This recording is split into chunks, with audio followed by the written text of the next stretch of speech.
The ideas that gave birth to our nation are the ideas that our nation is resistant to right now, and we should talk about that all the time.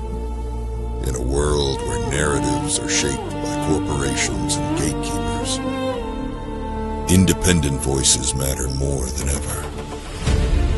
Badlands Media brings together citizen journalists, researchers, and independent thinkers. The truth is triggering. Question the narrative. Explore the facts. It's authenticity, courage, resilience. Search for the truth others won't. It's not about being first or being right. The information war is changing. It's about being authentic. Embrace the friction. Embrace the friction. Shut the f*** up. Authentically antagonizing. Join the movement. I'm going to say how I feel. Follow Badlands Media. This is about the future. The Badlands. What are the Badlands? Explain those Badlands. That's a hell of a name.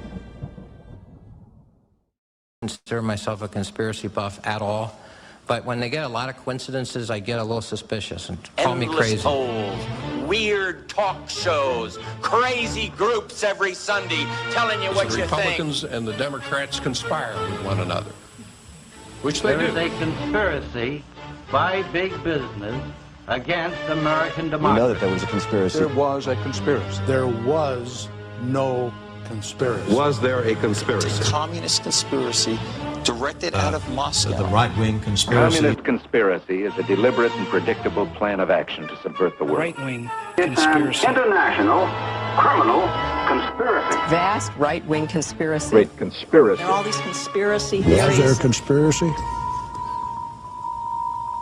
I don't know. themselves even involved in the conspiracy. There was a conspiracy. No evidence Of a conspiracy. Anybody would have to be a fool nowadays to dismiss conspiracies. Conspiracy theory. Cockeyed conspiracy theory. Conspiracy theory exists because there really is conspiracy. But they never told a soul about it. In fact, they engaged in a vast conspiracy. You get accused of being a conspiracy theorist, of being a The paranoid. historical context of actual conspiracy.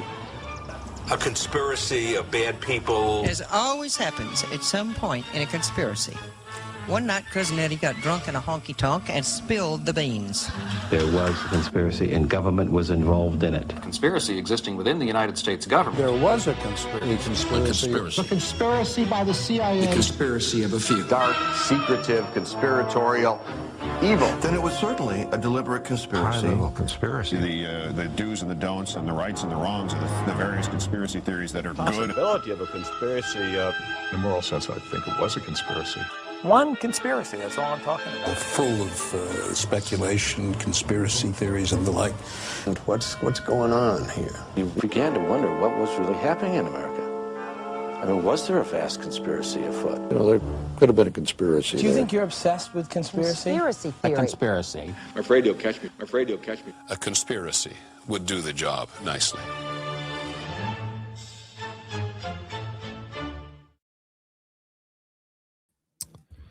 Well, good evening, everybody, and welcome to another episode of your favorite Monday night show, likely your favorite show overall, Baseless Conspiracies. As always, I'm joined by Zach. Zach, how you doing, sir? I'm doing well. I see we're having some trouble with a couple of platforms. Yeah, so I don't know what show was before us. I think it's Book of Trump, probably. Culture of Change. And Culture of Change has Ghost on. That's the problem. Oh, and they're streaming to those platforms prior to us streaming to them, so we have to wait for them to be done for those to work. So okay. Facebook, Twitch, and Kick will kick in a little bit, but I'm assuming since Ghost is talking, could be a couple hours yet. He's like the ghost of BB's future. Yeah. Yeah. Like if BB had a child with himself and came out twice as long-winded. Yeah, that's a good way to put it. Yeah. With all due respect. From you, maybe. For me, it's no respect at all. As little respect as possible. But yeah, man, what's going on? You know what? It was a busy weekend. Yeah? I was pretty excited about it. What'd you do? You probably didn't even crack a smile. I know how how jaded you are about everything. Dude, the burnout's real, man. We should talk about that a little bit. But what about the weekend was busy? You tell me. What happened this weekend? I would say that, first of all, Joe DeGenova being rehired by the DOJ. And then, that's a good sign. And then, yes, very good sign. If I had like a dream team wish list of any U.S. attorney that could ever be in charge of the grand conspiracy investigation, Joe DeGenova is the man. Okay. Can I ask you a question though? Yes. In terms of where we're at on the timeline progress wise, how could that like he should have been hired first thing? He's coming in now. Like we're gonna have to wait another few months. Actually, you know what the first thing he did was? Subpoena cooperating witnesses that he didn't. That's a PR move, bro. Wait. How is it a PR move if before they were just going to give an interview, an off the record interview with? It was on the record. Well, okay, but not under oath. Okay, like you was. Okay. They were cooperating witnesses. They were already scheduled to come in. They were scheduled to come in and speak with FBI and DOJ officials. Okay, now they're actually coming in and testifying under oath before the grand jury. All right. It is just that much closer to actually using their testimony against John Brennan. Okay, so just give me a win here, John. Okay, like this is like universally a positive. All right, I disagree, and let me explain why. Okay, please. So you're a cooperating witness, meaning what the operative word there is cooperating, meaning you will do whatever you're asked to do. They could have just asked him to come in to the grand jury and testify. They had him already scheduled, yes, under the previous attorney, but he subpoenaed them instead. That is a PR move. It was unnecessary, but they wanted the PR to make it look like they're making progress and stuff on the case. That's my take on that. Okay, so I think that we both have a feeling.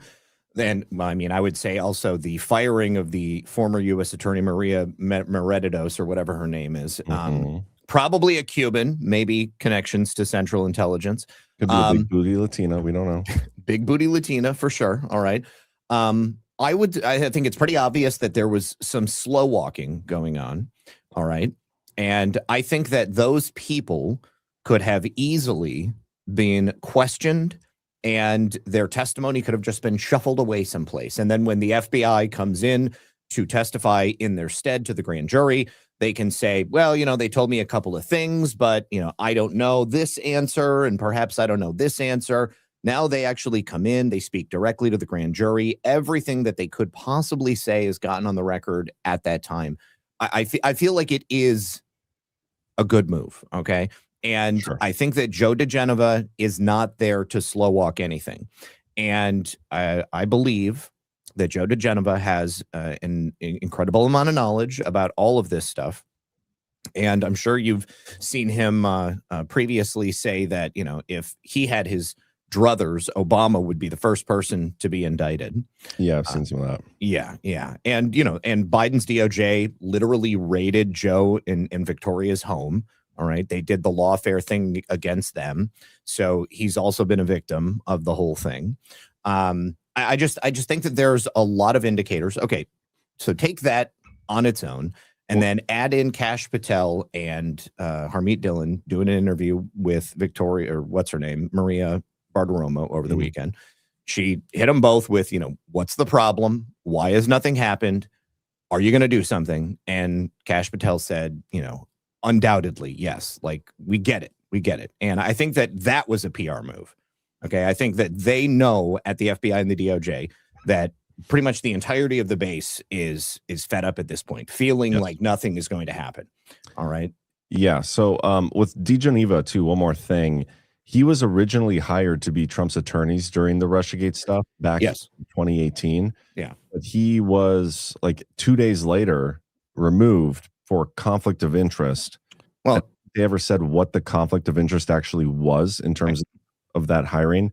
I wonder if that's going to come up and bite them in the butt now, because whatever that conflict of interest is, it probably didn't go away. Well, so at that time, he and Victoria were representing a Ukrainian.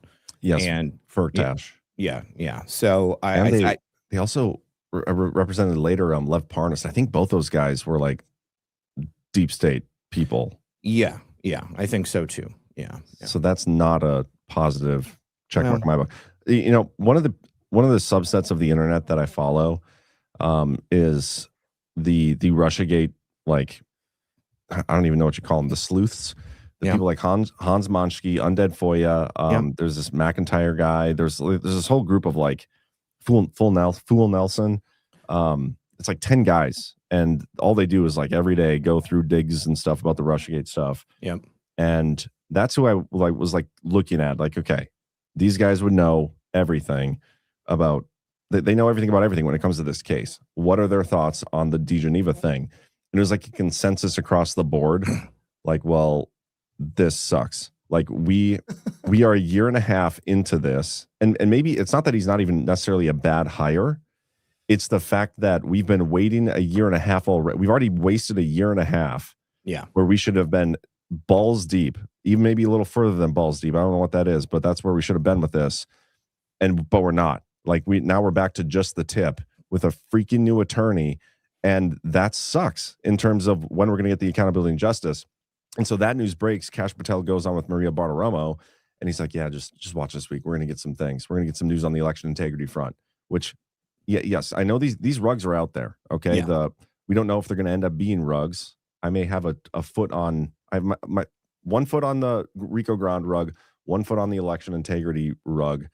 Hopefully they don't get pulled at the same time. Maybe hopefully don't get pulled at all. But it's possible, dude. Like that, Kash coming out and saying that. And guys, I want to be optimistic. I want to be hopeful. I want to smoke all that hopium with everybody in the chat who gets mad at me for talking about this. But this is reality. It's not a good sign. Like things are not. Here's my position. You're a very hopeful guy, Zach. I am very hopeful. That about you. Okay, like so either Kash Patel just gave us a big signal because he doesn't want everybody to doom out, and the president doesn't want everybody to doom out, or he just made the biggest fool of himself, and he will never recover from this. Okay, because he's already got a long way to go, going back to that terrible interview that him and Dan Bongino did in regards to the Epstein files. All right, so. Not to mention, I think that it's highly notable that The Atlantic released that huge hit piece about him just over the week. Like that was timed perfectly with the announcement of DeGenova's hiring. And then, of course, he comes out and does this interview. And then today he files this $250 million lawsuit. I think that it's obvious that The Atlantic piece is a total smear job. And I don't think that Kash Patel would have submitted himself to discovery if it wasn't for the fact that he's confident that everything they said is total bullshit. Yeah, I've been saying I wish to the degenerates that have said much worse things about me than The Atlantic said about Kash Patel had that kind of money, that I could sue them for that. Because who? The degenerates that have been going after me and smearing my name, calling me a pedophile and all that shit. Oh, okay, yeah. I wish they had that kind of money. Yeah. But they have no following and no money at all. So like it's not even worth. It's a futile effort. It cost me money to sue them. I think it is interesting. And I saw a couple comments in the chat. I am not saying that DeGenova is a bad hire. Mm-hmm. I'm saying that the fact that they're bringing him in now, this seemingly late in the game, is not a good sign for where the progress of that investigation is. I agree with you in theory right there. Okay. Like, I mean, I too am like fighting the urge to just say like, geez, oh, Pete's.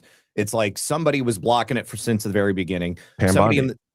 I mean, of course, a lot of people are going to say Pam Bondi, and I find it difficult to really blame anybody else. All right. But at the end of the day, I wasn't there. I don't have the information, but I have the distinct feeling that somebody was definitely cock blocking. Okay. Yeah. C. Patterson 421 left a $10 Rumble rant saying, "Hey guys, I saw an interview of Joe and Victoria from about a month ago. They said Joe was supposed to start from the beginning, but Pam Bondi blocked it." And what does that tell you about Pam Bondi and all the fucking cheerleaders that were cheering her every move? Yeah. But believe me, I get it. I get it.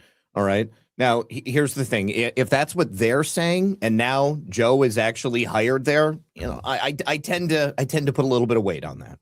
Yeah. All right. But again, all we can do is kind of just sit along and wait and watch. I mean, we really don't have any other choice.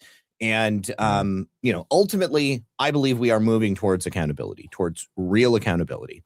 I hope so. And that's the one thing that I'm focused on. Okay. Because, somebody in the chat earlier today was like, But Zach, I thought you said arrests were coming 8 years ago, and I was like, "Hey, fuck, man, you did." Yeah, everybody this is your thought fault, Zach. Everybody, people didn't think Trump was going to have the election stolen. Plenty of people didn't think Trump was even going to come back in 2024. But I love that book so much. Oh my God. And this is all I'm trying to do when I talk like this, guys, is get you to temper your expectations. Because one of the things I am seeing right now, Zach, movement wide, is this feeling of there's two feelings that I'm seeing. One is like everybody's just kind of like waiting, like what the hell, what's going on? There's like nothing major happening. It's all reruns. Like it's almost like we're in this holding pattern for something, right? And the other thing I'm seeing is a lot of people are burning out. Like they got the feeling of burnout, and I feel like you can avoid the burnout if you temper your damn expectations, which is all I'm trying to do with this. I have read every single Russiagate, Spygate document. I've read every single thing that's been declassified. I've read every one of Trump's. I mean, I've read the documents, pretty much every document you could possibly throw at me when it comes to all this stuff. And there's been hardly any documents to even read for the past like 9 months. So I'm looking forward to hypersonic clarity or whatever John Solomon said it was going to be. So I'm like more than familiar with the ins and outs of what's out there with these cases and where we should get justice. I want the justice and accountability just as much as the next person. Of course. But we have not had a lick of actual evidence or reason to believe we're going to get that at this point, other than these people on TV telling us, like, yeah, we're definitely going to get those guys. Well, I'm not really paying attention to those people on TV. What I'm paying attention to, you just brought up those people. Well, I mean, I brought them up as an anecdotal piece of evidence about like this ongoing series of events that took place over the weekend. But what really juices me is simply the placing of Joe DeGenova. Okay, it shows movement. All right. We immediately get the subpoenas to bring people before the grand jury. I feel like that's a harder edged example of presenting evidence to the grand jury rather than just having some faceless FBI agents do it.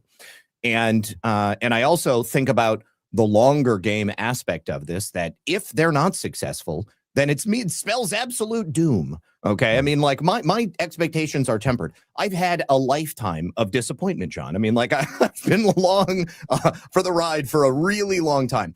But here's the thing. Along with my expectations being tempered, I also prefer to focus on the positive outcome. Okay. Like that's what I'm looking towards. That's what I feel the administration is actually moving towards. And so rather than, kicking myself in the ass and saying, yeah, it might, I know it might not happen. All right. But I mean, like, here's the thing. I prefer to live on the sunnier side of the street. That's just how I want to live my life. That's the thing. Like the way you said that, you make it seem like I'm not optimistic, and I'm a very like cheerful fellow. I just feel like somebody's got to do it. This is my role, right? On the show, I'm the skeptic. It's okay. I'm the one who is trying to bring people back to reality, mainly out of fear of people blackpilling. There's too many people that have done that so far.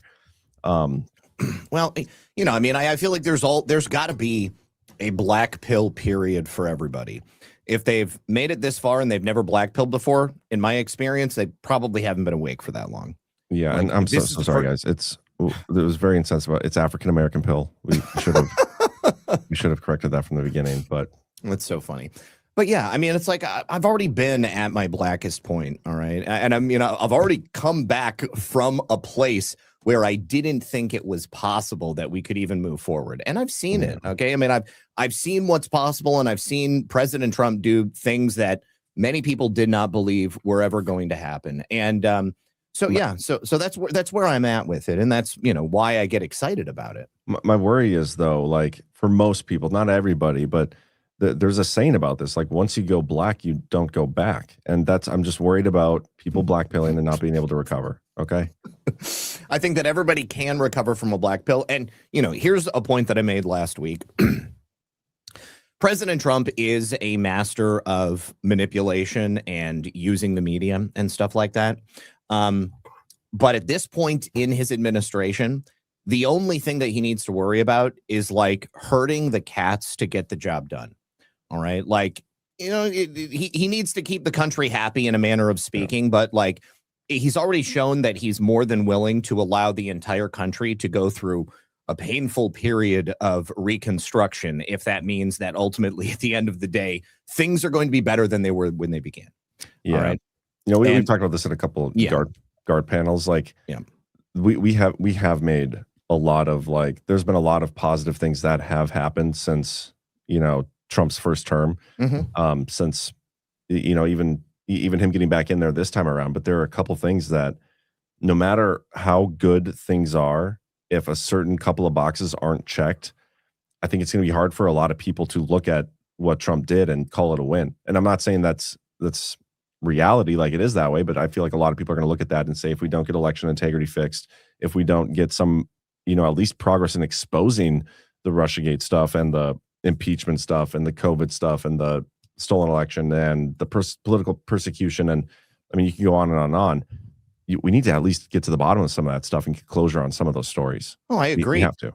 I think that we will, though, ultimately. I mean, that's truly what I believe. And I mean, I keep seeing them chip away at it. And I realize that it's not happening as fast as people want it. And the truth of the matter is there will always be a certain segment of the population that isn't going to be satisfied. Perhaps not ultimately, maybe at the end, you know, people were going to look back and see this in a different light than perhaps they did when it was right in front of their faces. But you know, I mean, people tend to think very small, okay? Like on these like short little timelines, you know, like what can I see in front? What's that? Me that? How dare you? I'm not accusing you. I'm not accusing you. I'm talking about just like this is a part of the human condition, all right? People, they have a limited framework that they operate within rather than trying to think about things on a larger timeline. And for me, ultimately, at the end of this, I think that President Trump is going to be looked upon as the greatest president that ever lived. I mean, like the things that will have been achieved at the end of this are going to be things that people have probably convinced themselves were never going to be possible. And he doesn't need to impress anybody. All right. He just needs to, like I said, herd the cats. And without me being behind that curtain, knowing exactly what's happening, I have to put a certain amount of faith in his ability. And, you know, we'll see. Okay. We'll absolutely see. But I feel real good about the last couple of weeks here. Yeah. So I just got to chew out Phil Scarver on the chat. He called me negative and I disagree. Oh, Phil, don't do it. You're going to get banned, Phil. Oh, I'm never banned Phil. I'm just kidding. But it's so stupid. Like, I say this all the time. I feel like I have to say this all the time. I don't understand how people don't get it. It's me talking about reality as it is, not as you want it to be or wish it to be in the future or think it might be in the future. It's like, this is how reality is right now. It's been 12 years. We haven't had justice or accountability for a lot of things. You hope that's coming. You don't know for sure it's coming. But me saying that we haven't got it yet is somehow me being negative. Like, that is retarded. I'm sorry. No, that is such a retarded take. The only reason, like ultimately why I believe that we will get all of that exposed, we will get accountability, is because, again, if it doesn't happen, what the fuck just happened, dude? Oh, no. You streaming from the ceiling? What's that? What happened? Oh, I just tore a bunch of cables out from my, Well, you take care of that. Yeah, let me do this. But it's not my fault. Like that, it is not my fault that things have taken this long. And I know the excuse that justice, it just takes time. It has to be takes time to be done the right way and all these things. I don't think that's necessarily true. If anything, like the left, the enemy, and I talked about this in my show a little bit today, they can get stuff moving without any actuals there. Like there's no there for half the shit that the deep state has done over the years. And they're able to make progress through the courts and do all these things. You should realistically, I would think, be able to make much more progress much quicker when you actually have the actuals to what you're saying, like when you have the truth behind what you're saying. But the reality is there have been a lot of people embedded within Trump's administration and DOJ and all these things all along the way that have been stonewalling and stopping this stuff. And to a certain extent, that is out of our hands. And we don't know. We don't know if DeGenova is going to be the guy to do it, but it's been 10 years without a single actual piece of progress towards any of this Russiagate, Spygate stuff.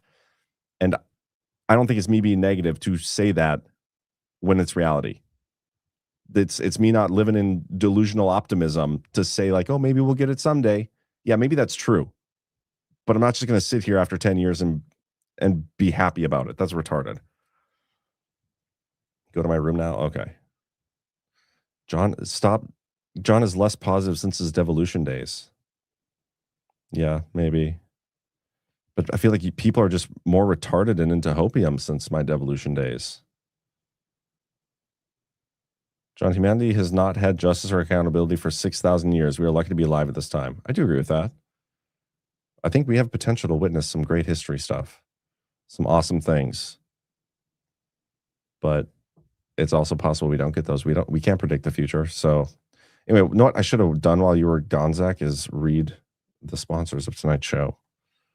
Did you get your shit figured out though? Yeah, I got it working. Yeah. Okay, well, I'm going to read our sponsors real quick. A couple of them. Perfect. First up, we got Native Path. This episode is brought to you by Native Path Antarctic Krill Oil, which is omega-3s plus astaxanthin for heart, joints, and memory. 73 miles off the coast of Antarctica in water so clean they're virtually untouched by human pollution. There's a tiny organism that researchers believe may be one of the most powerful anti-inflammatory nutrients ever discovered. It's called krill. And today's sponsor has figured out how to get it to your door. If you've been taking fish oil for heart, joint, or memory support, here's something you need to know. Research shows fish oil is 50% less absorbable than krill oil.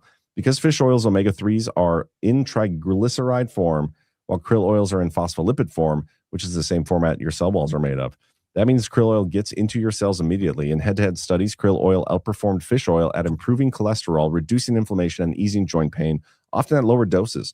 Native Path Antarctic Krill is sourced from pristine Antarctic waters, contains the powerful antioxidant astaxanthin, and comes in tiny soft gel so you don't get those fishy burps. Learn more and grab your Badlands special discount plus free shipping today at getkrill.com/badlands. That's getkrill, KRILL.com/badlands. And then I also have one more sponsor I want to read right now. We'll get to another one later. And then I want to make one more comment about my perceived negativity. And then we can move on from talking about my perceived negativity. And everybody's talking about lean. Everybody's talking about those weight loss injections because the results are so dramatic. They work by lowering your blood sugar and reducing appetite. So what if you're looking to lose weight but not interested in painful weekly injections, especially when you hear about some of those intense side effects? That's why doctors created a weight loss supplement called Lean, and the results are remarkable. The studied ingredients in Lean have been shown to lower your blood sugar, burn fat by converting it into energy, and curb your appetite and cravings so you're not as hungry. But listen, Lean is not for the casual dieter with only a few pounds to lose. The doctors at Brickhouse Nutrition created Lean for frustrated dieters with 10 or more pounds to lose. We can get you started by with 20% off and free rush shipping, so you can add Lean to your healthy diet and exercise plan. Visit takelean.com and enter code BASELESS for your discount. That's promo code BASELESS at takelean.com. All righty. And yeah, I figured we probably should just move on from the negativity thing. I was going to talk shit about our haters, and that was not even worth it. I will say one more note before we get into the show topics. The Minnesota Wild are playing right now, and I am going to be following along on that game a little bit.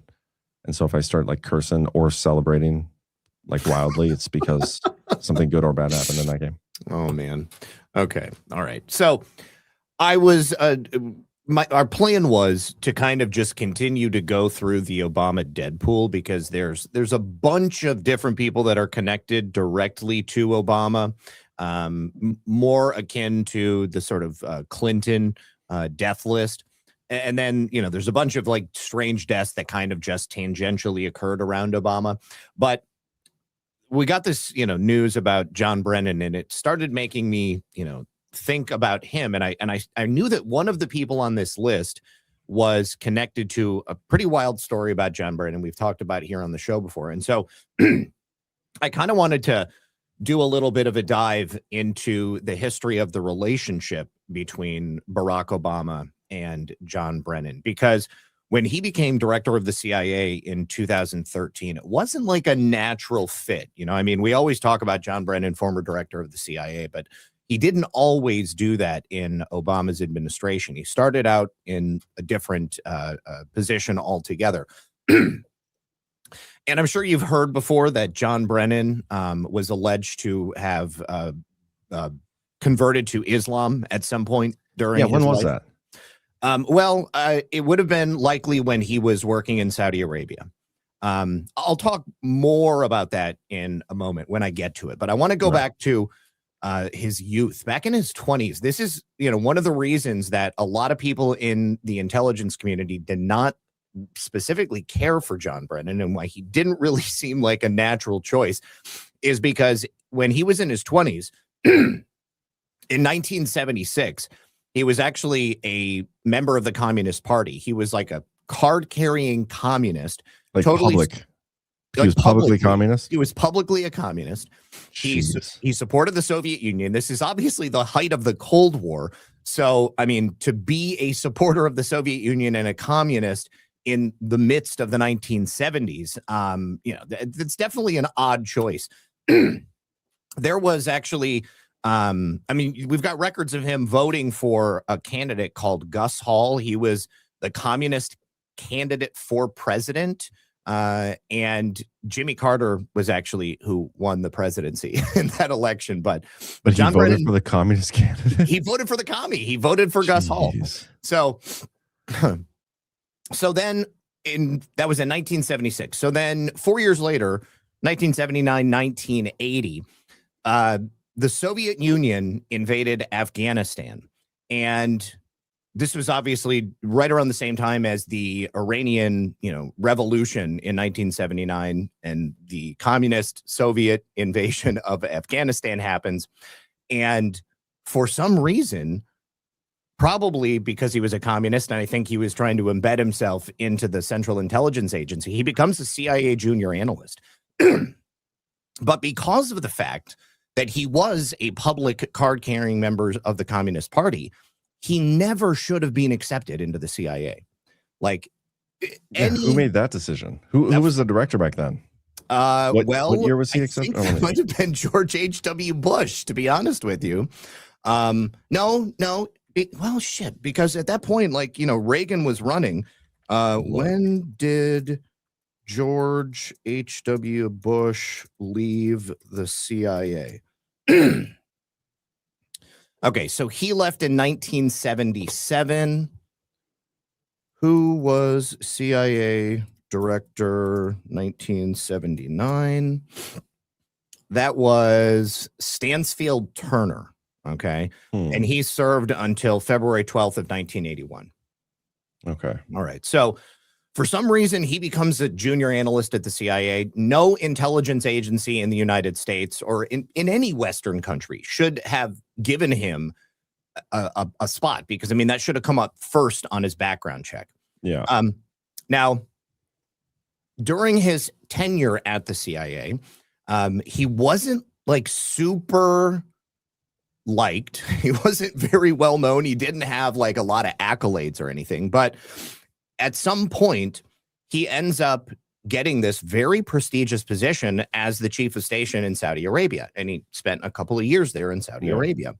And during that time, it's alleged that at the request of Bill Clinton and other Democrats, he was promoted to that position. So there is some obvious connection. I haven't made it directly to Bill Clinton outside of this right here.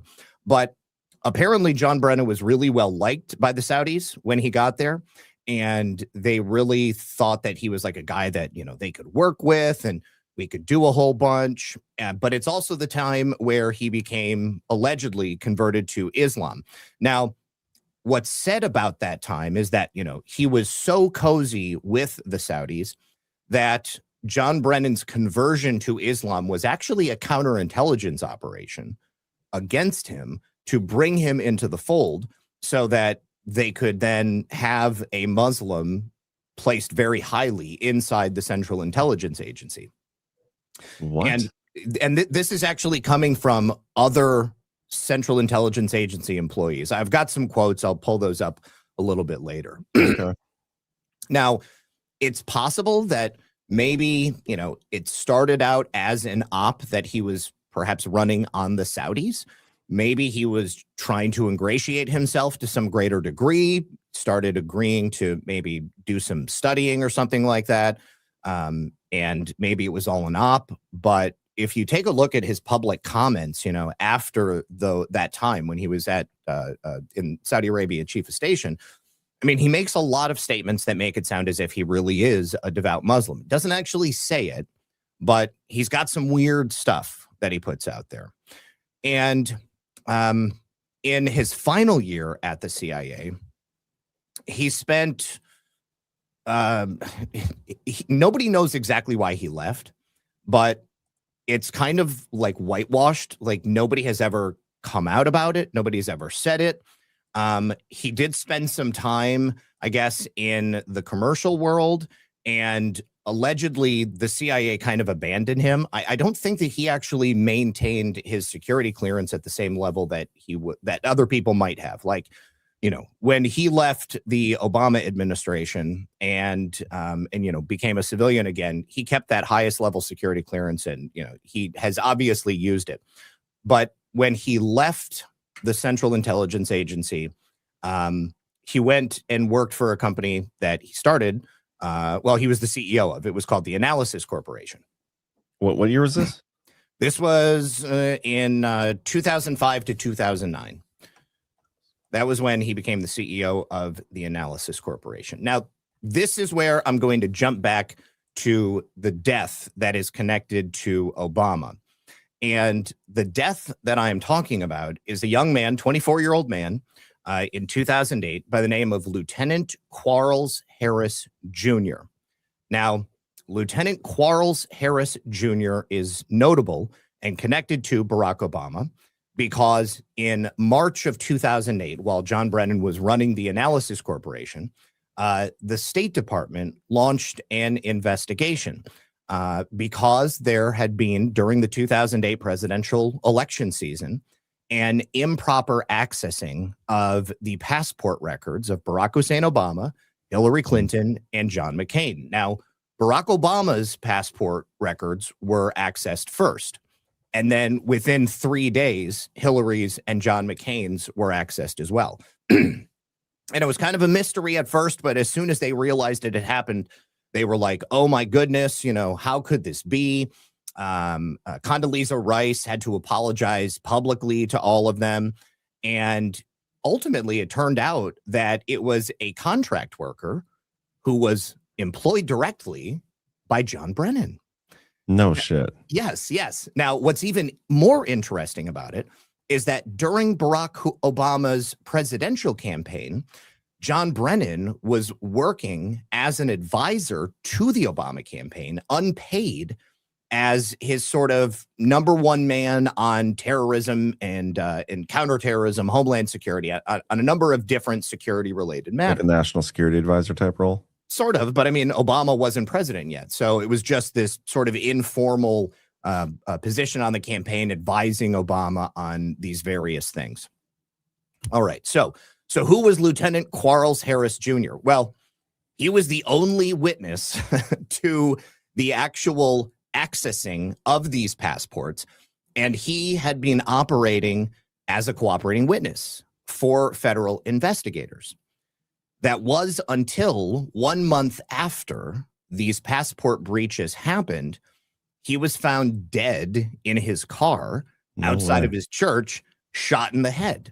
So are cooperating witnesses good things, or they're kind of meaningless, right? Well, I mean, they're only good if they get subpoenaed. Is that I don't think that I don't know that Lieutenant Quarles Harris Jr. was publicly talking about this. I mean, like, there was some scandal about, the breach and, why this might have happened. And we'll talk about that in a moment. But, sure.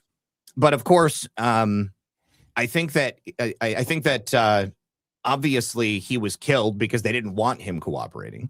All right. I don't think that these other people, certainly if they do end up dead, they're not going to end up dead because of the current administration. It would be maybe because of John Brennan and the Obama people. But I think that getting them in and having them testify as quickly as possible really is a calculated move to ensure that something like this doesn't happen to them. Sure. So now what? It's 2026. That was April of 2008. So, about almost 20 years now. Okay. And who do you think killed Lieutenant Quarles Harris Jr.? Colonel Mustard with the candlestick in the skiff, in the hotel bathroom. Okay. Well, I can tell you that nobody knows who killed him because the investigation went nowhere. Of course. Of course. They just dropped the ball. Natural causes. Yeah. Total natural causes. It was lead poisoning to the brain. So what's also strange about it is that like nobody was around and nobody actually saw it. There were no witnesses to it. There was a local police officer. Did I mention it was outside of his church? So he was just shot? Yeah, he was shot outside of his church. Now, I don't know if there was like a service going on, which if there was, it would seem to me that perhaps other people would be around. But you know what it reminded me of? It reminded me of Obama's other butt buddies who went to church with him and then ended up dead mysteriously. Of course, they died execution style in their homes, but they were all shot in the head, just like Lieutenant Quarles Harris Jr. Rebel Nader makes a good point in the chat. If we don't know who did it, we don't know that I'm wrong about it being Colonel Mustard. You don't. Yeah, you absolutely don't. It very well could be Colonel Mustard at this Great point. point, Rebel Nader. Thank you. Yeah. So he was shot in the head. He is dead. The reason that they found him is because a police officer who was like a beat cop in the area heard the shots and then called it in, and they had shot spotter devices.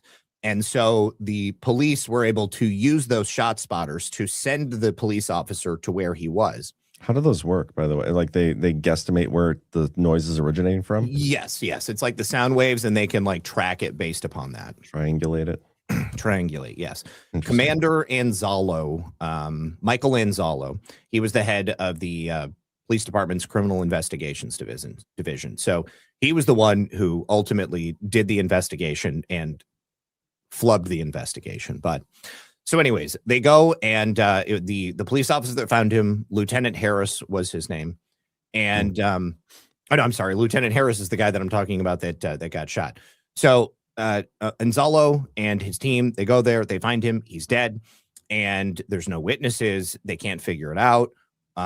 But obviously they have to report that he was a cooperating witness. So the only thing that makes sense is that this guy was obviously assassinated. Now, here's the thing. Why would an employee of John Brennan's, and it wasn't Harris that did it, it was two contractors working for the State Department, actually employed by the Analysis Corporation.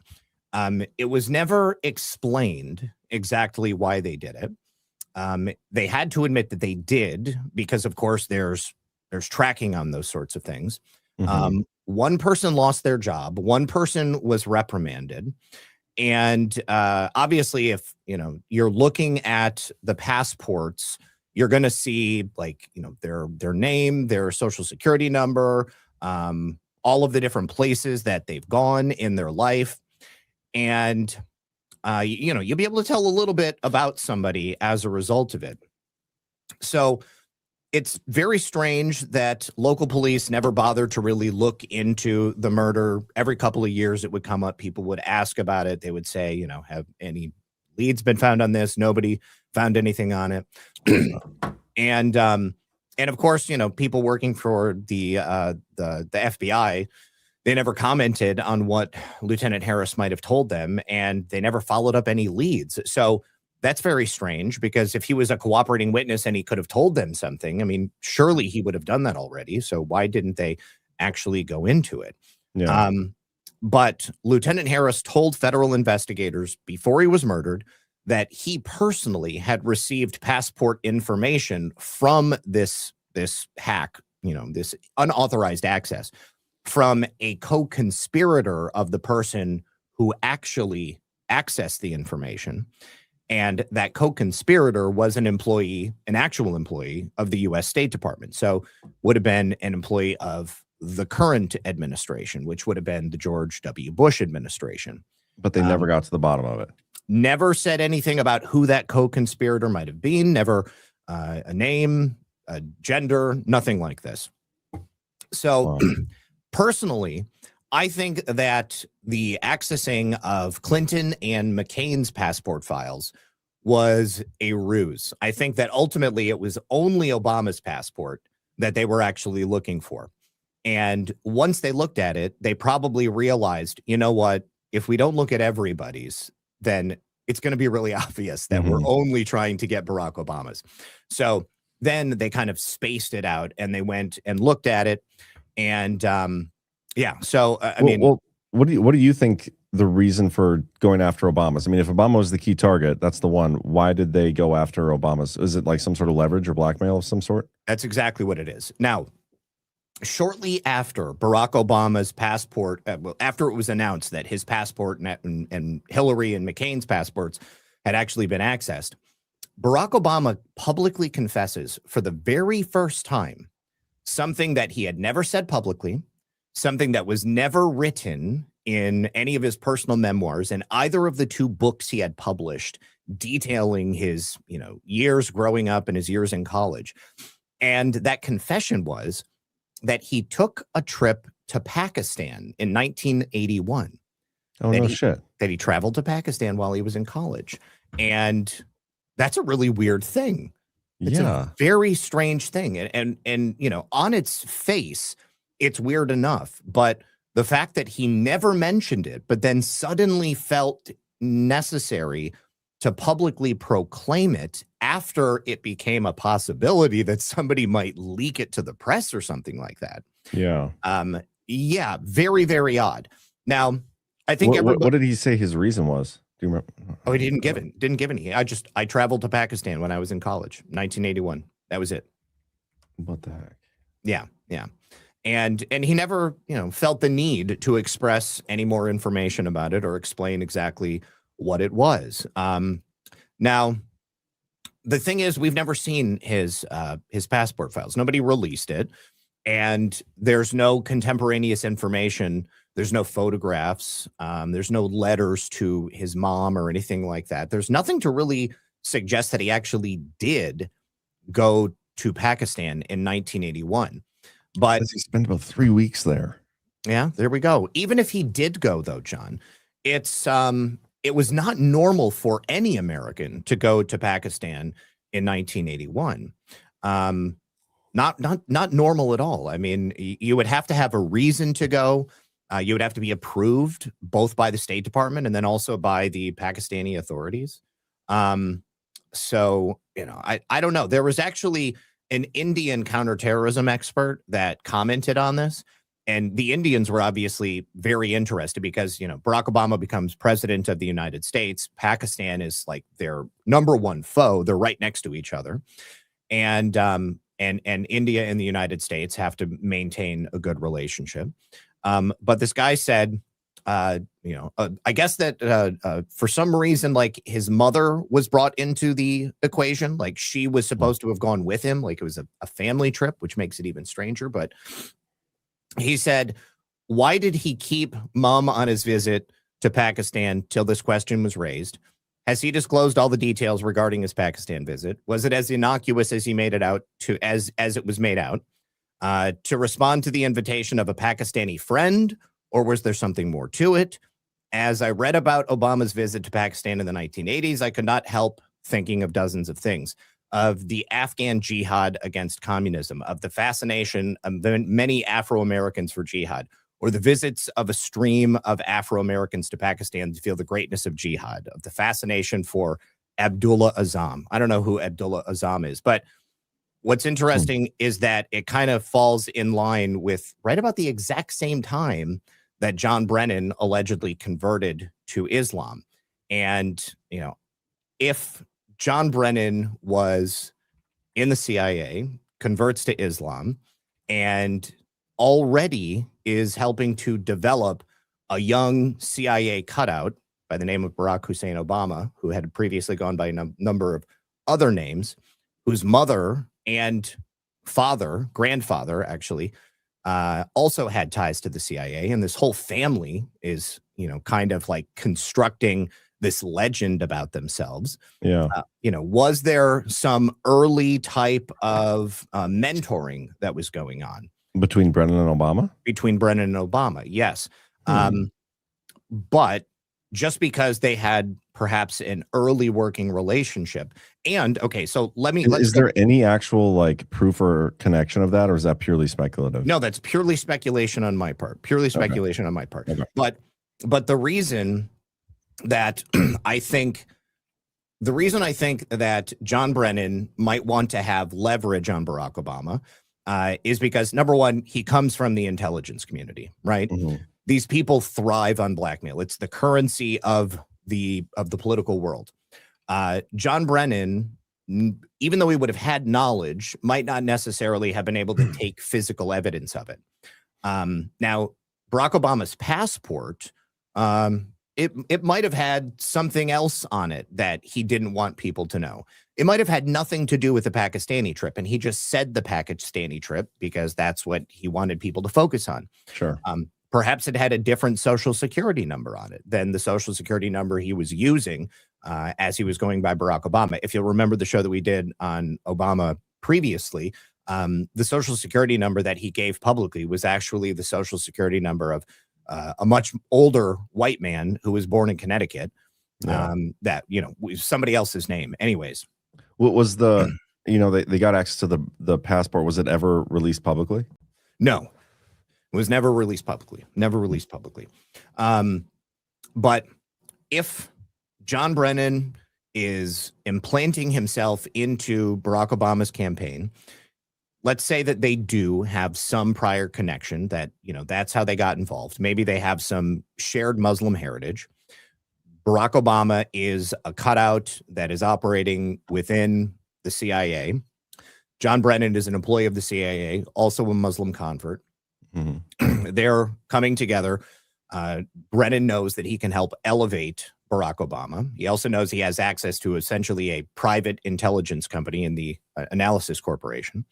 And that when if Barack Obama becomes president, John Brennan can make his way back into intelligence after he's likely been disgraced and forced out, essentially, left out in the cold. He gets the leverage over Obama, but then he also has leverage on McCain, leverage on Hillary Clinton. Maybe he's hedging his bets, or like I said before, maybe it's just that he wanted people to think that everybody was the target. But the one thing that I'm certain of is that John Brennan was leading an op, because there's no way that these employees, and because he didn't admit it, like he didn't come out and say, hey guys, those were my people. That they investigated far enough to determine that that's what was going on. And then everything kind of just died down after that. It's just crazy that they never got to the bottom of the passport thing. Mm-hmm. And then two of their biggest witnesses are killed, and they don't figure out any motive. Like, obviously there's motive, but they don't dig into any of that shit. Like, that's absurd. No, they didn't have any of it. But whoever got the passports, John Brennan, they had, again, his all passport applications. So that would also give, any visas, any countries that they went to, every bit of travel that they ever did, his birth date, all biographical information, any passport renewal records, maybe citizenship, which is notable because it's Barack Obama, any original birth certificate, I know. I think now you have to have a birth certificate if you're going to be getting a passport. Maybe not. Maybe it wasn't that way back then. But Obama used the passport breach as sort of a point of personal outrage. Talking about how the U.S. government was so inept and it was so easy for people's security and privacy to be violated. Totally agree with that, actually. Well, but it was somebody. It was like the fox was in the hen house.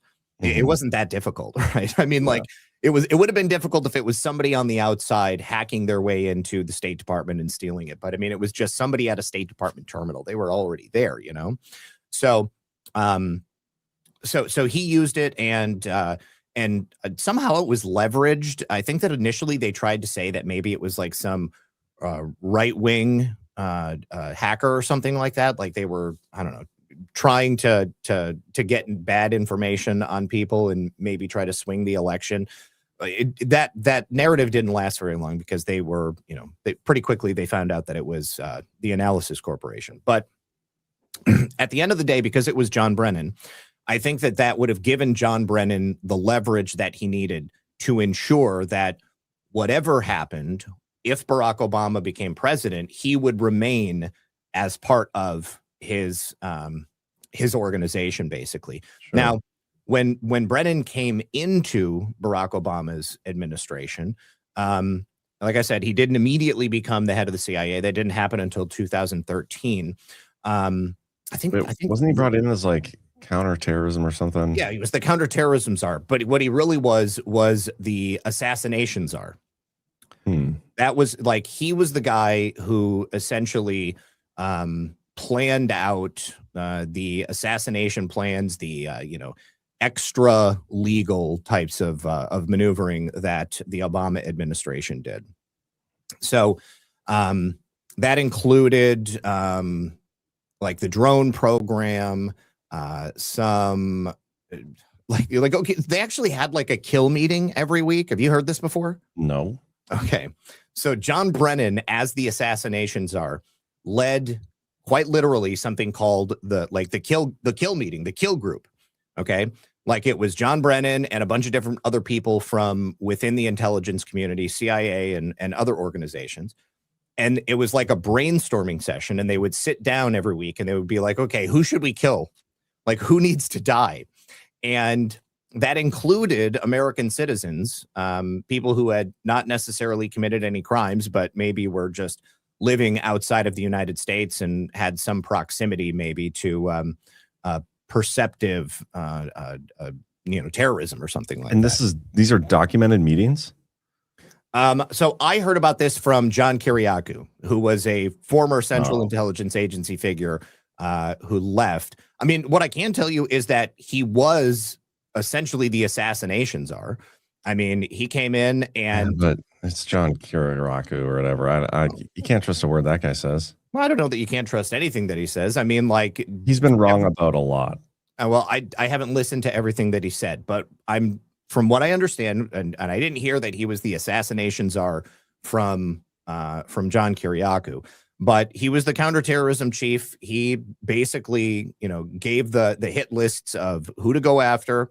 There was a lot of concern about John Brennan within the intelligence community in the White House, people around Barack Obama, because the direction that Obama was taking was pretty, it was almost as if, and this is one of the reasons why I think that Obama, it was always a CIA agent and was put into the presidency to essentially, convert the nation into ultimately rule by the Central Intelligence Agency. Because when he came into office, he started changing things around a lot. And that included major use of special forces, which were still being controlled by CIA at that time, to go out into the world and, to basically start doing like shadow operations, push military power of the United States into areas that we hadn't been previously, like, Syria, obviously, that started under Obama.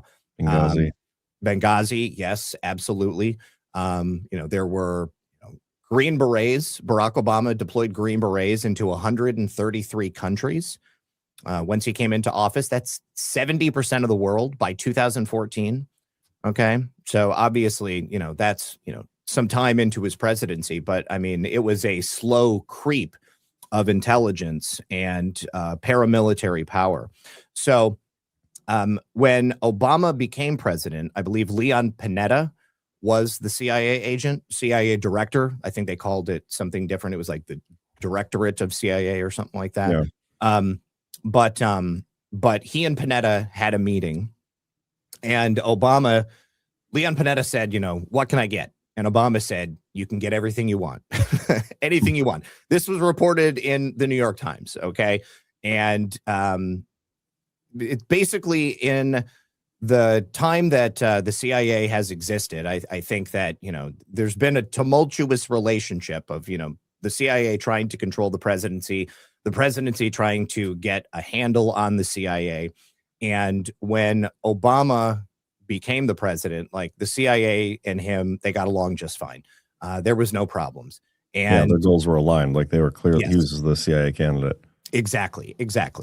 And by the time that Brennan is made director of the CIA, he was not a officer in the CIA at that point. I mean, and he had been out since 2005. He was not the obvious choice, and he didn't get confirmed easily as well. At the time that he was nominated and he went through his Senate confirmation hearing, he actually got more no votes than any candidate prior to him. He was not very popular and people did not like him because of the work he had done as the counterterrorism czar, or, assassination czar. Yeah, it was 63. He was confirmed 63-34 after a 13-hour filibuster. Yeah. And when he was sworn in, do you know what he was sworn in on? He was sworn, it doesn't say here. So a Quran? Not a Bible, not a Quran. He was sworn in on a copy of the Constitution, but minus the Bill of Rights. Specifically asked for the Bill of Rights to not be included. That I find that to be weird. Interesting. Very strange. Very, very strange. Yeah. So wow. So John, excuse me, John Brennan, John Brennan as the counterterrorism czar. He was the architect not only of the assassinations, he was also the architect of the extraordinary rendition program that was in place by the time Obama came in. And John Brennan, I think ultimately his plan was to get back into the CIA and to have as much power as he possibly could. And he did that partially through the installation of Barack Obama. Another thing that happened under Barack Obama, which I think points directly to his CIA pedigree, is that Obama significantly boosted the funding for the National Endowment for Democracy, which we've talked about, recently. President Trump tried to basically strip them of their ability to function. I don't even know where they're at right now in terms of funding or with how many people are working there. But the National Endowment for Democracy, was a sort of a kickstart program for color revolutions. And, it's not a good place to be. It's like a New World Order type organization. But while the Obamas were in power, he backed the coup in Ukraine. There was a coup in Honduras, moved military into Asia, also ramped up the sale of arms to Saudi Arabia, expanded military bases in Africa. He helped to suppress evidence of CIA torture. That was definitely something. He was also the president to pursue, indict, and try more journalists than any other president in history, all under the Espionage Act. He also stopped an investigation, a criminal investigation into HSBC, because they were caught to be laundering money by the CIA. There was the CIA bank from the 1980s that they got found out. They shut it down. They had to move on, and they ended up moving over to HSBC. Obama shut that down. There was spying on congressmen that Obama did. Dennis Kucinich was somebody who was publicly revealed to have been spied on by the Obama administration. We mentioned Libya, obviously the devastating overthrow of Gaddafi and the running of weapons through Libya. Benghazi, obviously, that was a huge part of that. Real quick, I'm just reading about him a little bit, and he was going to be the CIA director in 2008, but he was like, he had too many skeletons in his closet. He withdrew his name because he couldn't get approved, but then he was somehow approvable in 2013. Like, that's weird. Different people in power, maybe leverage gained over the course of those few years. Yeah, definitely. It's just funny how that works. Like, somebody is unconfirmable at one point and then they are put in later because now all of a sudden the same things they were unconfirmable for prior, they're not confirmable for. It doesn't matter. It's crazy. Yeah. I would love to know if I never watched his confirmation hearings in 2013. But it would be interesting to go back and see them and to see the things that they pressed him on. Yeah. Obviously, going after journalists, Obama significantly stepped up the pursuit of Julian Assange. He also, so there were also some CIA assets that were involved in some illegal stuff. You ever heard of the Rwandan genocide? I mean, it sounds familiar, but I'm not like... Rwanda is a country in Africa. Yeah, I mean, I know where Rwanda is. I'm trying to think of the genocide. I don't know how I would have heard of it having to do with Brennan in any way. Well, Paul Kagame, who was a major, leader in Rwanda, he was actually a CIA asset. And so he was basically like, allowed to remain in power because he was good for Obama's CIA. And he was shielded from any sort of prosecution, war crimes, or, global criminal organizations going after him because he was basically owned by the CIA. Oh. Also, he helped to wage proxy war in Yemen. They funded weapon sales to the UAE. About $27 billion in weapons went to the UAE. It's funny because, we're still dealing with the Houthis in Yemen today. And I think that's directly as a result of what Obama did. We're dealing with the cartels today. He was obviously involved in providing weapons to the Mexican drug cartels under Operation Fast and Furious. So, there was seemingly an upstep in enforcement of drug interdiction, but, actually was more like they just perpetuated a problem that was already there. They helped to make it worse. We mentioned Benghazi, Christopher Stevens, his death, Operation Timber Sycamore. That was another huge one under Obama. And Paul Kagame, like when he was in power in Rwanda, he killed three different heads of state in Rwanda. And as part of the genocide, they had like open air burn pits of bodies. There were so many people that were killed in the Rwandan genocide that they just piled their bodies up, poured gasoline on it, and set them on fire. It's crazy, to think the reason everybody talks about John Brennan is because of the Russiagate, Spygate stuff. Mm-hmm. There's all these like awful skeletons in his closet that are we going to get accountability and justice for that? Probably not. But the one we're demanding accountability and justice for, you could, make the argument are like morally not as bad as this other shit, Oh, yeah, I see your point. Definitely. Did you notice that Kash Patel seemed to say that almost let it slip that they had indicted He said, we already indicted and then stopped himself and said, no, John Brennan. Where's that clip? I need to see that clip. That was on the Maria Bartiromo episode. Let me find it. A little slip of the tongue. I don't know if it was just a Freudian slip or which clip was that in? I saw two of them online, and one of them was a longer version of the first one. Kash Maria Bartiromo. So give me a second. I'm going to find this. So he does say indictment though, or something, right? Like what's the word I can search? Yes. Oh, that's not the right one. Hold on. I got to find the right interview here.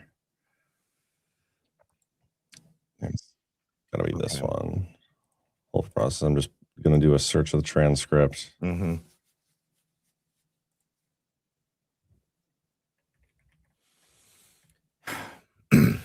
Anyway, here we go. I think I found it already. We already did indict former Director Comey. This must be where the part. It has to be. Yes. I'm not taking this laying down. We did already indict former Director Comey, and that's going through the judicial. Interesting. That is interesting, right? Laying down. We did already indict former Director Comey, and that's going through the judicial process. But we all. Mm-hmm. Yeah.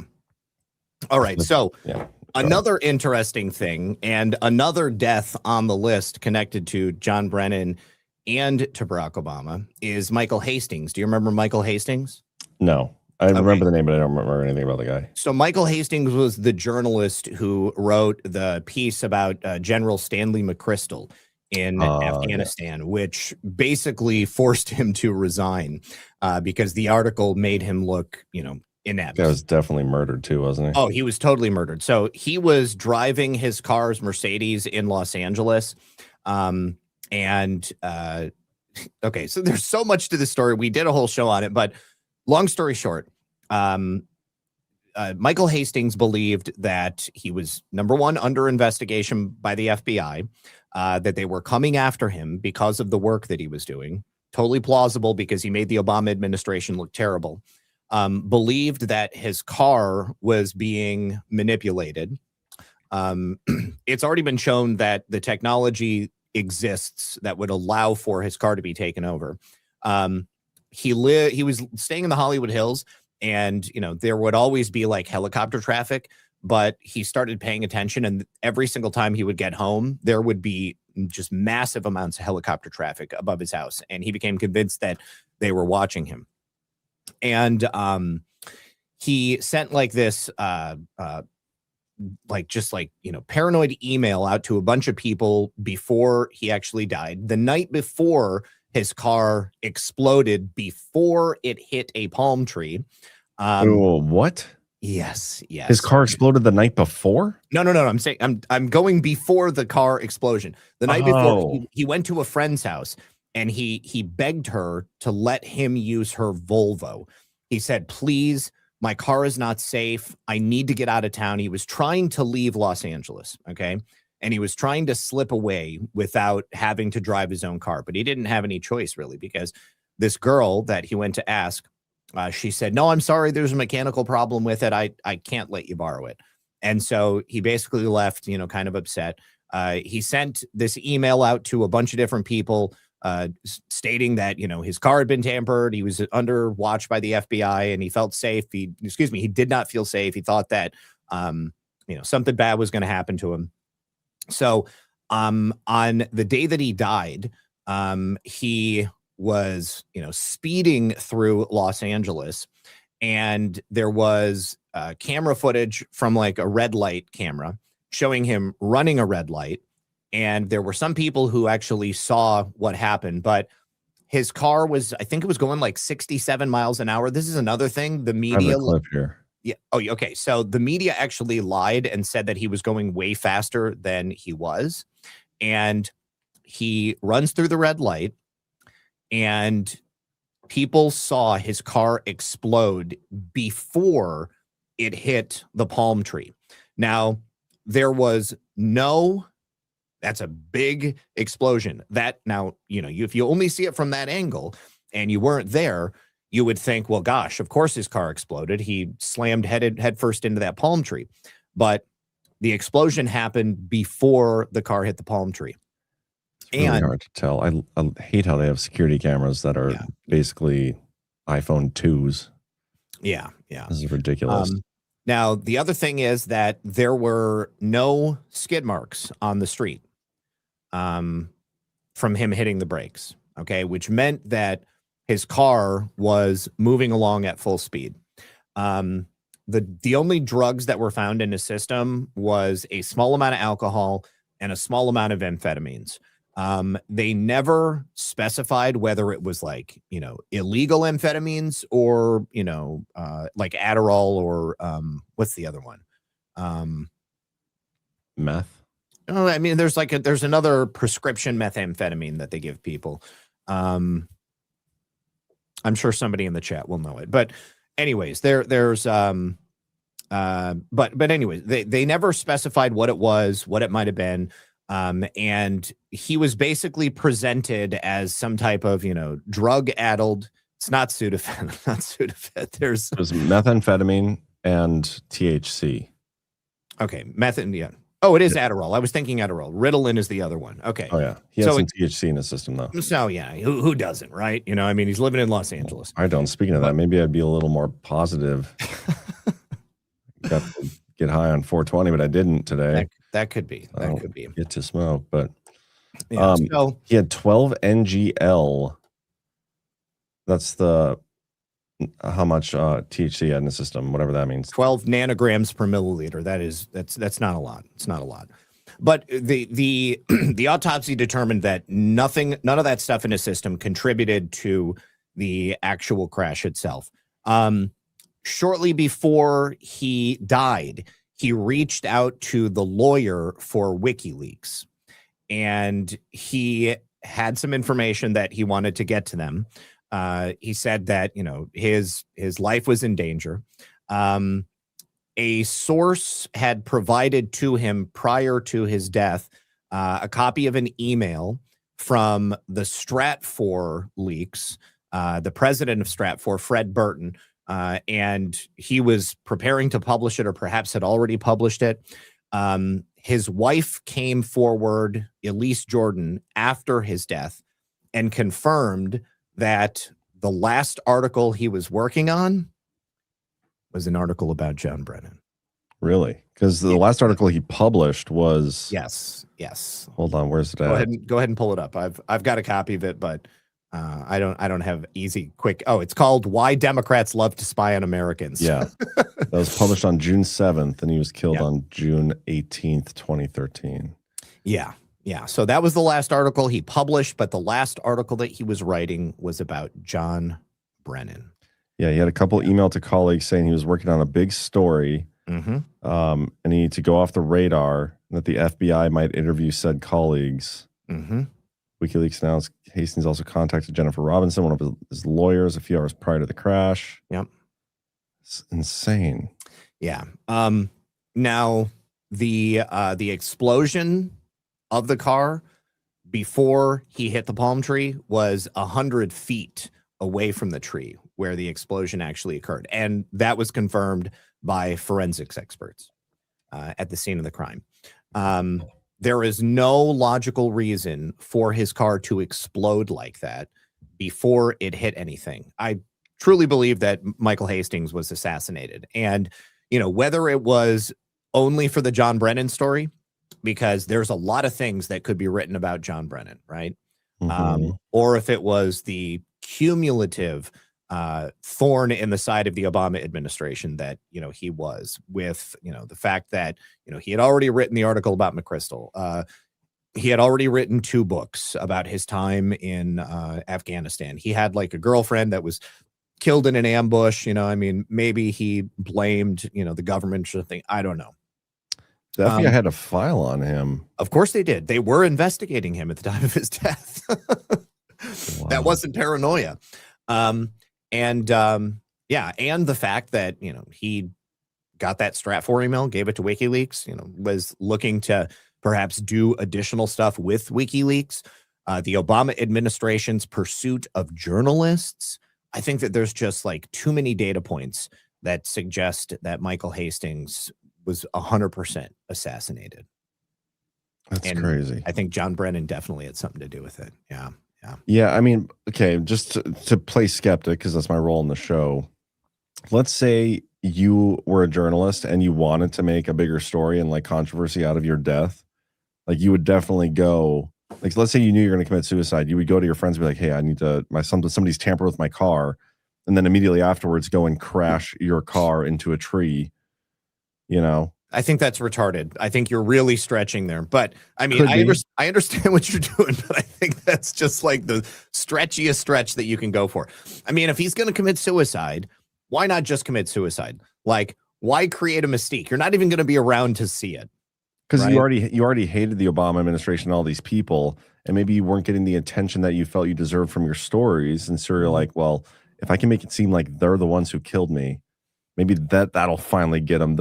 My final act will be them, being the ones who murdered me even though I did it myself. Michael Hastings was a legend, John. He was a legend at the time that he died. This was a big shock. He also wrote this article about Bo Bergdahl, which, he severely criticized. Yeah, he criticized the Obama administration for their deal to get Bo Bergdahl. And Bo Bergdahl walked off his army base because he was disillusioned with the war. Yeah. I did not know this. I haven't heard the story. Then he was captured by the Taliban, and he was there for a while. So like when the Obama administration made the deal to get Bergdahl back, they like gave some of the worst Taliban people and traded them for Bo Bergdahl. And there were a lot of people who were like, what are you doing? Like, why are you giving up these high value targets for a guy who just literally walked off base into the desert and like got captured by the Taliban? Yeah. Okay. The Taliban 5. I have heard of this story. Yeah. That's crazy. Mm-hmm. They were the hardest of the hardcore. Yeah. So I think if anybody hated anybody, it was the Obama White House that hated Michael Hastings. I think they had a far more plausible reason to hate and want him dead. And I think that the Obama administration had already shown that they had absolutely no problems just killing people if that meant that they were going to, get them out of their hair. Yeah, I'm just reading this Taliban 5 thing. That's crazy. Okay, so in the New Yorker, it was reported, this is separate from John Kiriakou, that John Brennan did in fact have kill meetings, and that included a kill list and something called a disposition matrix. It was a database that he had his people write for the tracking and killing of suspected enemies, both foreign and domestic. And he would oversee weekly top secret White House video conferences. They were called Terror Tuesdays or kill meetings. And the top officials would put together nominees for drone strikes. And then they would essentially, I guess, agree on who they were going to kill. How do you spell Kiriakou? Or Kiriakou, Kriakaku,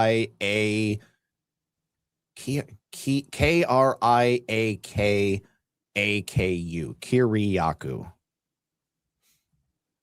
I don't think that's right. Okay, well, it's something very close to that. Your computer should be able to figure it out. I'll figure it out. Okay, but yeah, I mean, the concept of the U.S. government like having this public weekly meeting where they just figure out who we're going to kill this week without any sort of due process. I mean, it's so funny when they talk about due process nowadays, the idea of people being given due process, and it was the thing furthest from the minds of people inside the Obama administration. Like, these extrajudicial killings, and John Brennan already having a history with the extraordinary renditions and bringing people to black sites. I mean, the guy was evil. He was Satan incarnate. Yeah, I'm trying to remember. There's like a couple specific things that Kiriakou had said. It was like a month or two ago,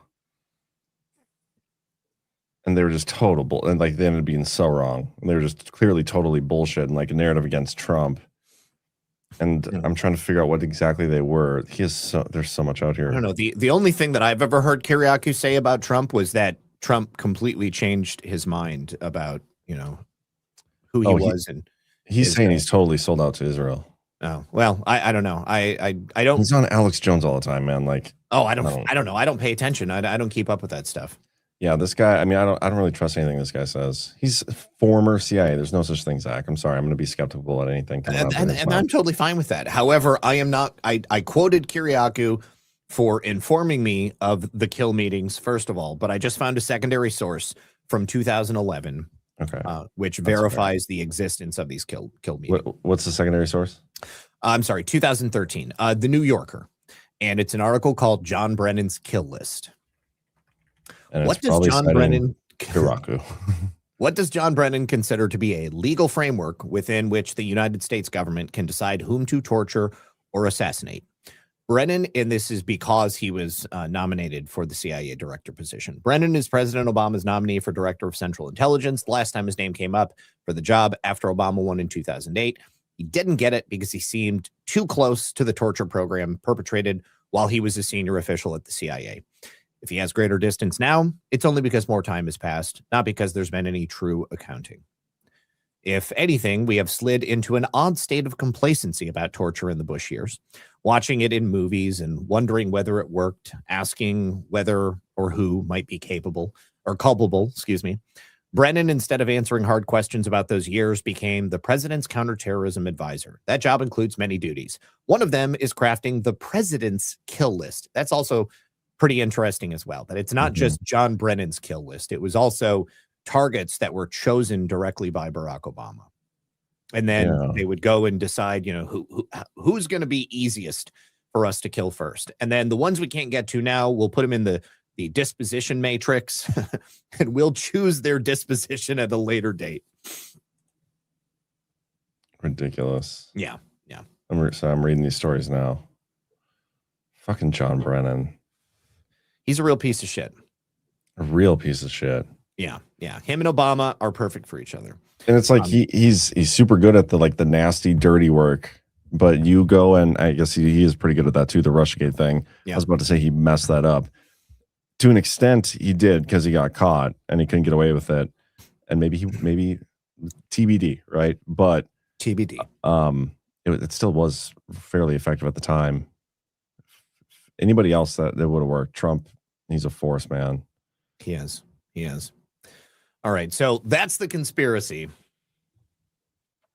Yeah, there was a good one. I fucking hate John Brennan, man. This guy, I wanted to see this guy go down so bad. We will, John. I believe we will.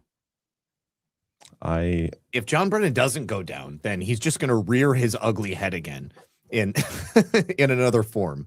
And it's not just him. I mean, it's everybody else that Trump fails to bring down. Yeah. And I think that as soon as President Trump leaves the White House, I mean, look what they did to him the first time around, okay? They tried to kill him twice, maybe even more than twice. They tried to bankrupt him. They tried to put him in prison for the rest of his life.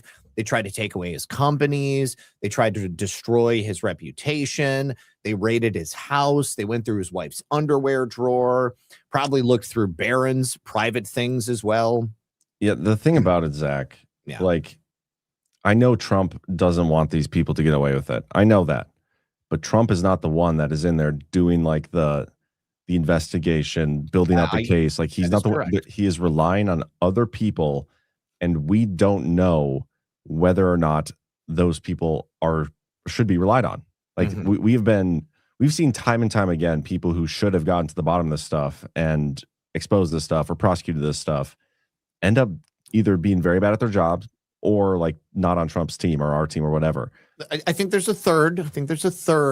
Route that you're not considering, and that is, I've suggested this before, but these people had power over the government, John. I mean, it's not like they just left a Hansel and Gretel trail of breadcrumbs so that it was easy to figure out exactly what they did or when they did it. They made it very difficult, and plenty of that stuff. I mean, you've talked about this with the Epstein files. Okay, they had time to delete things. All right, and I think that I believe that they have successfully been able to track down enough things, and they are currently in the process of building the largest case of criminal conspiracy in the history of the United States government. That's not something that I think is going to happen quickly. I know that, let's just take a, Sun Tzu point of view on this. All right. If people in Trump's base believe that nothing is happening, nothing is going to happen because it appears that there's just too much ineptitude, or there's too much deep state pushback inside his government, I think that it's highly likely that many of the people who are, cheering for this to not be successful, they probably believe that as well. And I think that it's a safer bet to allow all of those people to believe that right up until the moment that they figure out that that's actually not the way that it is, because it makes them feel safer. It puts them at ease a little bit. I think it makes people sloppy. And I think that, they look back at Trump's first term, they look back at the 4 years, and they say, geez, even with all the stuff that we did, we weren't able to fully bring Trump down, but at least, we were able to keep him in check. And that's really all they feel they need to do. Keep Trump in check so that once he's no longer president, they can just get back to business as usual. And you're absolutely correct. It's not only Trump. Okay. I say the same thing. I mean, he's got a group of people around him that, yeah, he has to rely on. He needs to put his own trust in and delegate responsibilities. But, you know, I think that appearing weak when you are strong could quite accurately be prescribed in this instance. Maybe. That's a very optimistic and hopium way to look at it. And guys, I wrote the Devolution series. I believe there's something big going on. Yada, yada, yada. I can say it a million times. And again, to preface, I've read all these things. Like, there is a there. They didn't have to go and dig up new stuff to find this stuff. Yeah, we'll see what happens. We don't need to rehash this. We talked about at the beginning of the show. Hold on. TNTD says, son of a bitch, Zach, you're making me become a skeptic. Like, John, what are you talking? How am I making you become a skeptic? Because you sound too optimistic. I don't think I'm too optimistic. I mean, I'm evaluating the overall tactics of President Trump. I mean, I think it's totally realistic. You know, I mean, like, I'm trying to take a 40,000 foot view here, realizing what needs to be achieved, what's happened up until this point, you know, what we've been waiting on. People are basically on the edge of their seat, and I get it. People have left the theater. People may have left the theater, but they're not going to be voting for Trump ever again. This is why I said at the beginning of the show, it doesn't matter. At the end, if Trump is successful, then it doesn't matter that people shut out, because they'll come back and they'll be like, you know what? Okay, I was wrong. Everything worked. Yeah, I love it. Somebody in the chat says John doesn't play 5D chess. Let me tell you something. Nobody in the chat has ever actually played 5D chess. I have. me and my friends in junior high and high school, we were freaking nerds. We used to play Halo, we used to play ping pong, and we used to play all different sorts of chess, like regular chess. We do the 3D chess. We've literally played 5D chess before. I've literally done it. I sucked at it. I could never win once, but I have literally played it before. So F you. You guys don't even understand what it means when somebody's playing 5D chess or 4D chess or whatever D chess. Retarded. We got to get a quick sponsor in, and Let's do it. Get to the rants. Looks like we got a little Rumble wallet. Big shout out to Rumble. They are constantly working to improve the creator economy. And a lot of people don't understand this. And maybe you do, because we've been talking about this for a while now. But when you support us on places like YouTube or Twitch and you donate, we appreciate it very much. But those platforms take up to 50% of your donation. Even Rumble rants, 20%.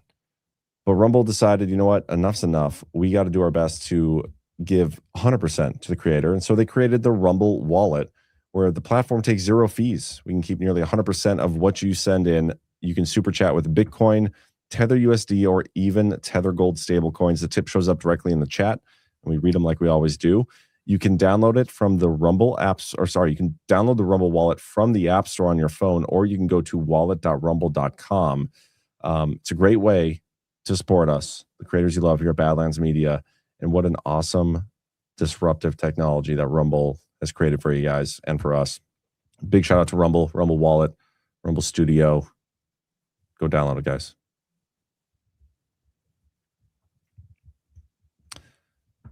Some people played 5D checkers, 3D chess. That's as far as I know. Yeah, and I guess it's not even 5D. It wouldn't have been 5D chess. It was like the chess where there's literally like different levels. I don't know what you even call it, but it's like a regular chessboard. It's broken up into different levels. And we had 3 people playing at once. It was a 3-person version. Is it magnetic? Can you go underneath as well? Is it like an MC Escher type thing? No, it was just normal, like moving, but on different levels. It was confusing as fuck. Well, we should make our own 5D chess and do that. Magnetic pieces, magnetic so that you can go underneath. And has that been done before? I don't know. I can see it in my head, and wow, I think we could do it. I think we can do it. I just think it's so funny. People talk about that. It's 5D chess, guys. Like I guarantee you have never played that in your life. You've never played anything other than regular chess. If you've even played that. Oh, that's great. Yeah, assholes. But I love you guys. I love it. I'm here for it. If you want more of my Himalayan bath salt, my saltiness. I think it was New Case who said that about me today. You can catch me tomorrow, 1 p.m. Eastern, on the Daily Herald. All the salt you could ever ask for.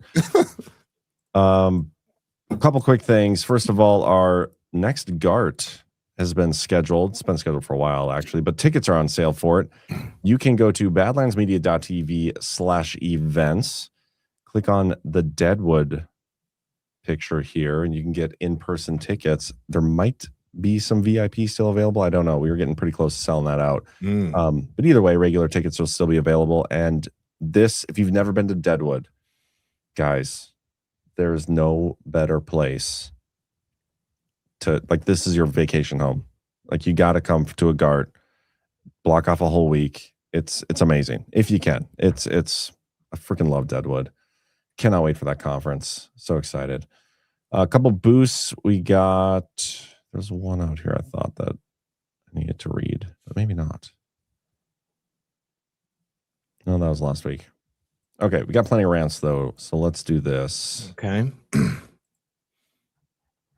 Okay, C. Patterson. Patterson, I think I read this earlier. 421 says, "Hey guys, I saw the interview of Joe and Victoria from about a month ago. They said Joe was supposed to start from the beginning, but Pam Bondi blocked it."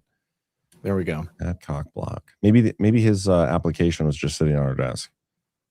Well, I think that he also said that he maybe hinted that he was actually working in an unofficial capacity within the administration in sort of an advisory position, just not an actual employee. I don't think I've ever heard that. Now that he's actually being hired, it's. I think it is weird to me that he was working with Firtash and Lev Parnas. Well, those guys initially had not turned on President Trump. I mean, like because they had been working with Rudy Giuliani, and everybody needs lawyers, right? You know, yeah. I mean, they already had a history of, yeah, but a lot of the dirty people, they use their lawyers nefariously. You know, like it's a different thing for us peons with lawyers. Like when you get to the elite political realm, that's like a different kind of relationship. Like you don't just like, oh, I'm going to look up a lawyer in the, I'm a deep state asset. I'm a Ukrainian oligarch, Russian oligarch. I'm in some trouble. I'm just going to go to the white pages and look up lawyer, DC lawyer. Like that's not how that works. The deep state people hire deep state lawyers, in my opinion. You know what I mean, Zach? Yeah, I feel what you mean, but I find it difficult to imagine that. I mean, after all of those years of like supporting President Trump, like so vigorously, if they had suddenly become deep state and, helping these guys in their deep state efforts to take down President Trump. I mean, I don't think that they continued to represent them after they turned on President Trump. I mean, and I just can't imagine that President Trump would allow him to be hired into this position if he felt that he wasn't trustworthy, or had somebody with a grasp on the situation to assist. Zach, come on now. I'm just saying. How many times have we talked about Trump's hires, and we do not know why Trump has hired people. We don't know if he even is the one who hired this person or allowed it. But also the thing you said about turning on Trump. How many times have we seen people turn on Trump over the years? I feel like it's been different in the second administration. I think it's been very different. How so? What do you mean? Like we haven't had the same like level of turnover, and we haven't had the same types of people, like the turnover in the administration for sure. People come and go, but I mean like that's also I think largely a symptom of the fact that Trump has to have these temporary people in these positions. He doesn't have the benefit of having people actually confirmed and then in these positions permanently. Yeah, I see what you're saying. Let's keep going. G. Fontes 119 was a conflict of interest. Pamela Bondi, former AG and not central casting. That's what we're hearing. Keith O'Higgins, John, anything deeper than balls deep is taint-tastic, which is close to brown belly. Love that. C. Patterson 421, Joe hinted he had been involved all along, but not officially. I wish I could remember who was interviewing him so I could find it again. I'll look into it. Keith O'Higgins, John, the saying is once you go black, you're just another single mother. You're killing it, Keith. Keith O'Higgins, FYI, Obama birth certificate story was given to McClatchy Press in February 2008 around Iowa caucuses by Hillary Clinton campaign. As our boy Blue would say, true story. Did not know that.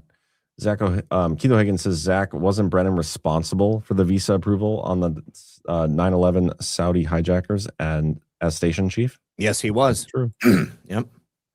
Peyton Pooh for $5 had to reset all my probably shit. Love y'all. Been a week of crazy stuff. Una Panuna Banca gotta lurk while working on tech resets. Yeah. Oversight's coming through, John. Una Panuna Banca coming through. How so? She wants to allow FISA in exchange for voter ID. I think that's fucking Kobayashi. gay. I think that's a Kobayashi and Maru. I don't think I think that with either one of those connected to each other, neither of them will pass. And so she's kind of just like, trying to force the thing. But what I'm talking about is that through her efforts on oversight, they were able to release the list of all members of the House who have had sexual assault investigations by the Ethics Committee since like 1976. And they're also going to be releasing the list of all of the members of the House who had payouts to staff and to other people. I that's coming next. It's just they're dropping it in shifts. Yeah, that's cool. That's something that I still can't believe they kept that hidden. But no, I'm you guys know I'm a little critical of Una Panuna.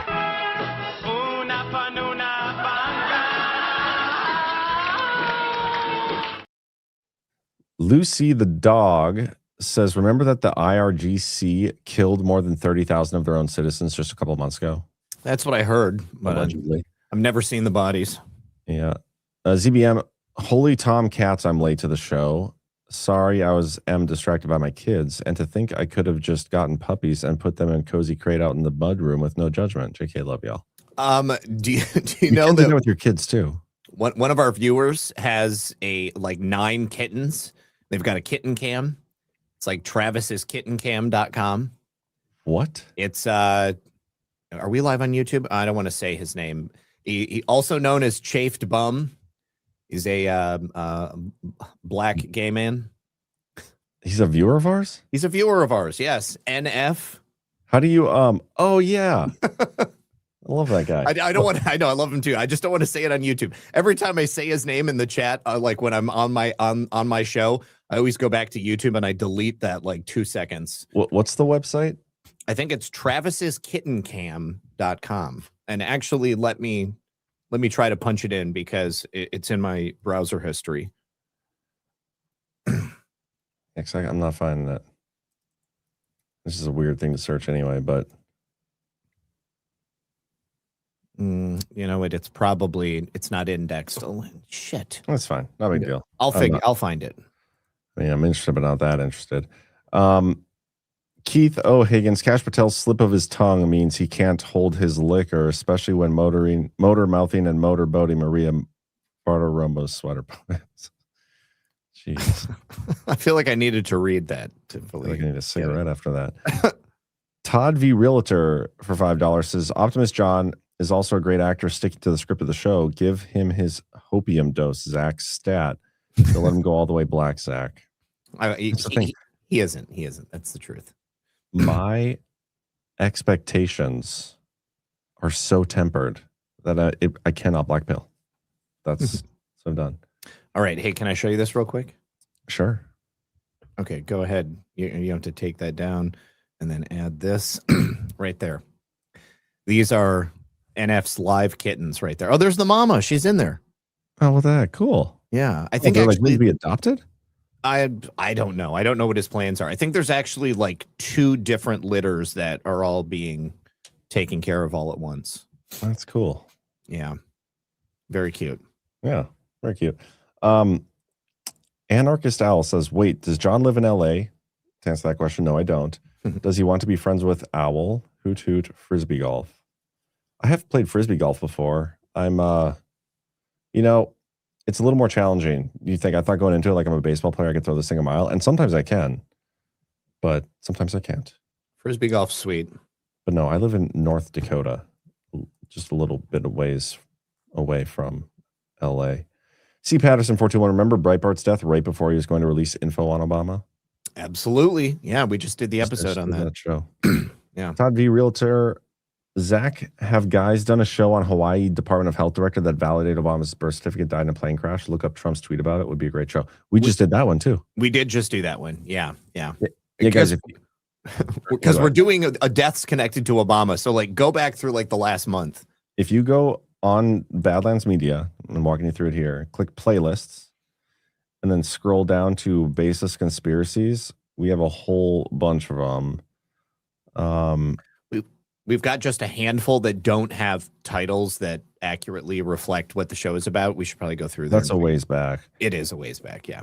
Yeah, we just did body count. I think I don't remember which one of these. Yeah, I feel like we did like a much bigger episode about it at one time in the past, but we just did kind of a recap on it because we're talking about, a series of strange deaths connected to Obama. Yeah. But good to see you, Todd. Keith O'Higgins, motor vehicle assassinations like Hastings and Hetchy and even Tiger Woods are cheap compared to the aviation assassinations of Ron Brown, Kobe Bryant, and Iranian presidents. Yeah. That's funny. C. Patterson 421. So Breitbart died of a massive heart attack on the way to check his mail or something. All one would need is a dose of KCl. I think that's potassium chloride. Oh, probably. Yeah. I am sure there are clandestine ways to deliver. Yeah. So he was actually leaving a wine bar where he had not had any signs of distress. And he had met a couple of people. He left. He walked across the street, stepped up on the curb, and then dropped like a sack of potatoes. And the witness said that his face was like ghostly white, and he had this strange red band around his forehead. Yeah. It actually extended all the way around his skull. Yeah. Hairline. Just did that show. The ZBM, but you can't fish, John? I can fish. I used to go to my grandma's lake, fish all the time. Before she sold the cabin way back in the day. Bro, screw 5G chess, pack up your woman and a good rod and reel, stuff the cooler with beer and fried chicken and hit the river. Love you, live the better life, John. Yeah, I do like fishing. I just haven't done it in forever. C. Patterson 421, thanks guys, great show as always. I have to go to bed now. Glad to join you for live for a change. We were glad to have you. Thanks for being here, homie. Live for a change. Kitsko says, John, a chess board game is a better business adventure than tampons. Just saying. That's where we disagree. Maybe they can both be great business ventures. The thing about tampons is people have to keep buying them. Repeat customers. With a chessboard, you just buy it once. Unless you come out with commemorative pieces every month or something like that. And that's the thing. Chessboards, like the cost to make that, especially in a way that people would want to buy it, would be pretty high, right? And it'd be pretty expensive. Your customer base would be probably pretty small, but most women need tampons. You can make those pretty ineffective. We already have our labor. We have Cam who's going to pick the cotton. We have Can Con who's going to roll it for us. And all we just need to do is attach a string, put it in some fancy packaging, maybe splash a little scent on. I don't know if they come scented or not, but I think we're golden. You know what we could do? We could have Drake make us a custom wooden tampon travel holder. Yeah. For like big money. Yeah, that's a great idea. Kind of like a cigarette pack. It's like wide and you can fit 6 tampons in it. It's got like a wooden top that's kind of tight, goes on, you pull it off, and then there you go. You can keep it in your breast pocket. Yeah, I wonder if we can disguise it some way too, so it's not like obvious that it's a tampon thing. You could engrave whatever you wanted on it. Yeah, like we could have Drake do that. Cigarettes. Yeah, or something. I think there's an idea there. Yeah, we're definitely onto something. We just got to keep fleshing this out a little bit, and maybe by Deadwood GART or maybe Vegas GART, we'll be unveiling this product for sure. Bad Pawns. It's coming, guys. You just wait. But anyway, Zach, as always, it was a fun show. You'll be back on tomorrow, your channel at 5 p.m. That is correct, Eastern. Sir. Yep. I'll be back on here right on Badlands Media, the Daily Herald, 1 p.m. Eastern. Do us a favor, hit that thumbs up. And with that, we will see you guys next time we see you. Peace. Bye.